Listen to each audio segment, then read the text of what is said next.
Friends, मीनाज किचनमध्ये तुमचं खूप खूप स्वागत आहे।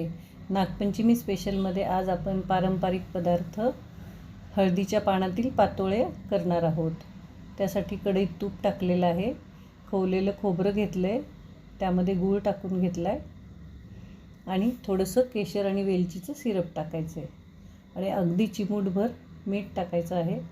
कुठल्याही गोड्या पदार्थामध्ये अगदी थोडंसं मीठ टाकलं की तो टेस्ट छान येते त्याची।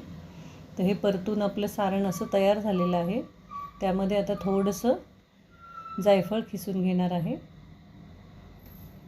आणि त्यानंतर ज्या वाटीने मी पीठ घेणार आहे त्याच वाटीने 1 वाटी पाणी घातलेलं आहे। थोडंसं मीठ, थोडं तूप टाकून घ्यायचं आहे आणि पाण्याला उकळी आल्यानंतर तांदळाचं पीठ टाकून उकड काढून घ्यायची आहे।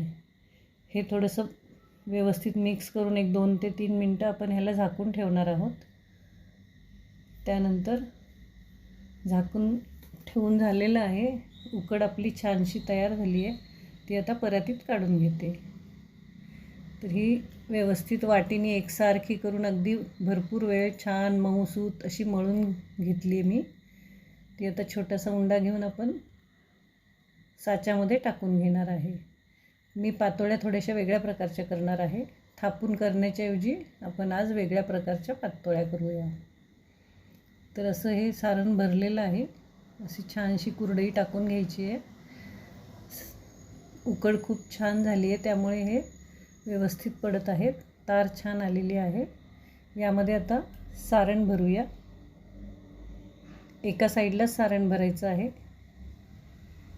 आणि नंतर आपण हळदीचं पान जे आहे ते असं उलटून घ्यायचं आहे, म्हणजे हे व्यवस्थित करंजीसारखा शेप येईल त्याला आणि पुढचं पान कापून टाकायचं आहे।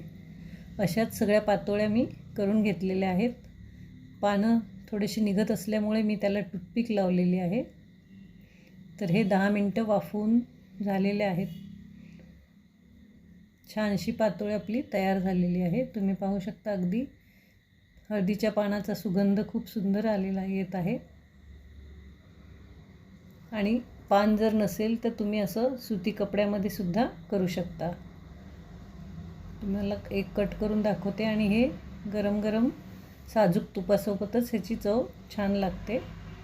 अशाच वेगवेगळ्या आणि छान छान रेसिपींसाठी तुम्ही माझ्या चॅनलला सबस्क्राईब, लाईक आणि शेअर करा।